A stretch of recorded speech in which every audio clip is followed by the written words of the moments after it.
സംസ്ഥാനത്ത് വർദ്ധിച്ചുവരുന്ന ലഹരി മാഫിയയുടെ രാഷ്ട്രീയ ഉത്തരവാദിത്വം സർക്കാരിനെന്ന് പ്രതിപക്ഷ നേതാവ് വി ഡി സതീശൻ. സർക്കാരിന് നിസ്സംഗതയെന്നും വി ഡി സതീശൻ വിമർശിച്ചു. രാഷ്ട്രീയ ലാഭം ഉണ്ടാക്കാനുള്ള ശ്രമമാണ് പ്രതിപക്ഷത്തിന്റേതെന്ന് മന്ത്രി എം പി രാജേഷ് കുറ്റപ്പെടുത്തി. ലഹരി കേസിൽ ഏറ്റവും കൂടുതൽ നടപടിയെടുത്തത് കേരളമെന്നും മന്ത്രി എം പി രാജേഷ് പറഞ്ഞു. ഏറ്റവും ലഹരി വസ്തുക്കൾ കേരളത്തിൽ ഏറ്റവും സുലഭമായ സംസ്ഥാനമായി കേരളം മാറിയിരിക്കുന്നു. ഗവൺമെന്റ് സ്വന്തം ആള് ഒരു പൊളിറ്റിക്കൽ പേട്രണേജ്, രാഷ്ട്രീയ രക്ഷാകർതൃത്വം കൊടുക്കുകയാണ്. അറിയപ്പെടുന്ന ആളുകളാണ്. ഈ കാപ്പ കേസിലെ പ്രതികളെ പോലും പാർട്ടിയിലേക്ക് മാലയിട്ട് സ്വീകരിക്കുകയാണ്.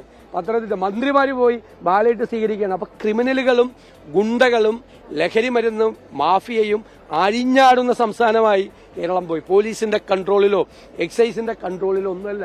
ഗവൺമെന്റിന് സ്വന്തക്കാരെ സംരക്ഷിച്ചാൽ മാത്രം മതി. അപകടകരമായ ഈ സ്ഥിതിവിശേഷം ക്യാമ്പസിലെ രാഷ്ട്രീയത്തിന്റെ ശൂന്യത കൂടിയാണ് ഇതിന് കാരണമാവുന്നത് എന്നാണ്. പ്രതിപക്ഷം ഏതൊരു കാര്യത്തിലും രാഷ്ട്രീയ ലാഭത്തിന് വേണ്ടിയിട്ടുള്ള ആരോപണങ്ങൾ ഉന്നയിക്കുക എന്നത് വളരെ വളരെ നിരുത്തരവാദപരമാണ്. മാത്രമല്ല അത് അങ്ങേയറ്റം ഒരു സാമൂഹിക വിരുദ്ധമായ നിലപാടുമാണ്.